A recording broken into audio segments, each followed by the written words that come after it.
Small pox के टीके को मंकी पॉक्स से बचाव में कारगर पाया गया है, जिससे कि विश्व में इस टीके की मांग बहुत बढ़ गई है।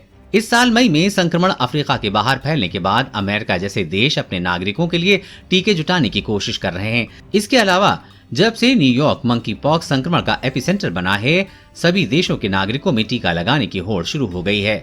हालांकि नेशनल इंस्टीट्यूट ऑफ इम्यूनोलॉजी की वैज्ञानिक डॉक्टर विनीता बल ने बताया है कि भारत में स्थिति अलग है, क्योंकि अभी तक कोई जनरलाइज्ड पैटर्न सामने नहीं आया है।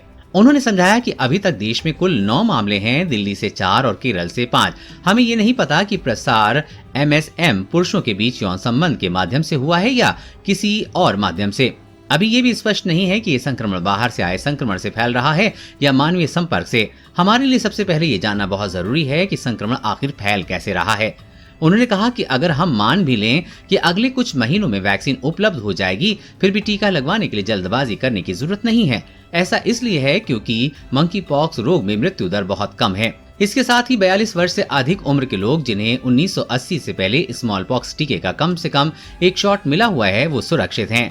डॉक्टर बल ने कहा कि मानते हुए कि चेचक के खिलाफ टीके की प्रभावकारिता अच्छी थी, इस आयु वर्ग के लोग सुरक्षित हैं। इसका मतलब है कि ऐसे लोगों में संक्रमण की गंभीरता कम होगी। चेचक का मूल टीका किसी के पास नहीं है, चूँकि 1980 में इस बीमारी का उन्मूलन कर दिया गया था। केवल कुछ ही कंपनियों के पास चेचक का मूल टीका है। ये लाइव एट्यूमिनेटेड टीके हैं, जहां रोगाणु के कमजोर रूप का उपयोग दीर्घकाल तक चलने वाली प्रतिरक्षा प्रतिक्रिया के कारण बनता है। बावेरियन नॉर्डिक कंपनी सहित दुनिया के विभिन्न हिस्सों में टीकों का एक बहुत छोटा स्टॉक है, लेकिन ये टीके मंकी पॉक्स जैसी महामारी को रोकने के लिए काफी नहीं है।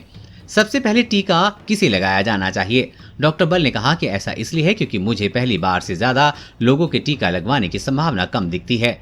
टीकों के नए निर्माण में भी कुछ महीने लग जाएंगे।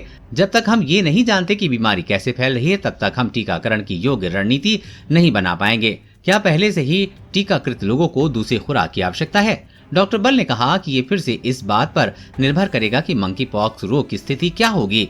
अगर भविष्य में बड़ी संख्या में बुजुर्ग और कमोडिटी वाले लोगों में संक्रमण के मामले सामने आते हैं, तो टीके की बूस्टर खुराक की आवश्यकता हो सकती है। देश और दुनिया की हर अपडेट पाने के लिए चैनल को सब्सक्राइब करें।